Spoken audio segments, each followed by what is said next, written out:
Voice of Finland tosi-TV-ohjelmassa menestystä saavuttanut nuori Eveliina oli yllättynyt julkisuudesta ja huomiosta. Vaikka läheiset suhtautuivat julkisuuteen hyvin, huomasi Eve myös nopeasti julkisuuden varjopuolet. Mutta sitten jotkut kaverit ei tavallaan kestänyt sitä ja nyt ne ei ole enää kavereita. Mitä mä oon nyt keskustellut muidenkin, kenellä on tapahtunut tälleen näin, että on tullut yhtäkkiä julkisuutta, niin sitten ne kaverit jotenkin olettaa heti, että sulla on noussut kusi päähän, koska sä oot nyt ollut jossain lehdessä. Vaikka se ei se ole niin. Eveliinan laulukilpailun aikana lehdistö oli myös löytänyt hänen menneisyydestään kuvia, jotka herättivät median mielenkiinnon. Ollaan 2 vuotta sitten otettu mun kaverin kanssa semmosia kuvia mun tatuoinneista, missä mulla on toppi ja sortsit. Sitten tuli semmonen, että alasta on kuva kohu.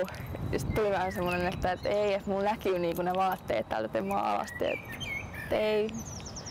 Että se oli vähän semmonen, että no kyllä me oltiin siitä silleen vitsailtu, että he, mitä jos tästä nyt tulisi joku silleen, että rohkeat kuvat.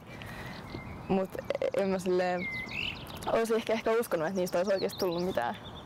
Vaikka Eve ei julkisuuden vuoksi mitä tahansa tekisikään, olisi hän valmis käyttämään musiikin ulkopuolisia keinoja, kuten paljasta pintaa menestyäkseen.